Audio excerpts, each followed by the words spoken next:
কংগ্রেস ক্ষমতায় এলেই ভাতৃঘাতী সংঘর্ষের সৃষ্টি হয় মন্তব্য মন্ত্রী অশোক সিংহালের।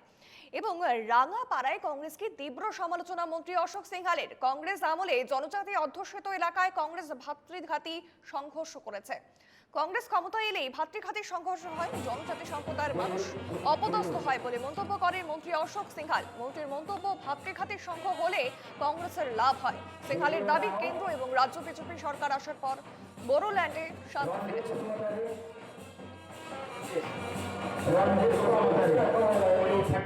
ভাতৃঘাতী সংঘর্ষ কংগ্রেসে করেছে। কংগ্রেস আহিলে ভাতৃঘাতী সংঘর্ষ হয়, কংগ্রেস আহিলে জনজাতি মানুষ অপদস্থ হয়। সঁচানে মিছা? এই সঁচানে মিছাৰে ভাই? মইতো ভাষণ দিয়া নাই, মই কথা পাতিবহে আহিছো। ভারতীয় জনতা পার্টির সরকার আহিল, দিল্লিত নরেন্দ্র মোদী প্রধানমন্ত্রী হল, বিজেপি সরকার হল। বড় ভূমি শান্ত হব লাগে, বড় লৰা ছোৱালীয়ে হাতত হতিয়াৰ লৈ জংগলত ঘূৰিব নালাগে। কথা পাতি শান্তি চুক্তি কৰি সকলো লৰা ছোৱালীক ঘূৰাই আনি মাতৃৰ ওচৰত আকৌ গোটাই দিয়া হল। বন্দুক তেখেতসকলে ত্যাগ কৰিলে, শান্তিৰ ৰাস্তাটো ললে।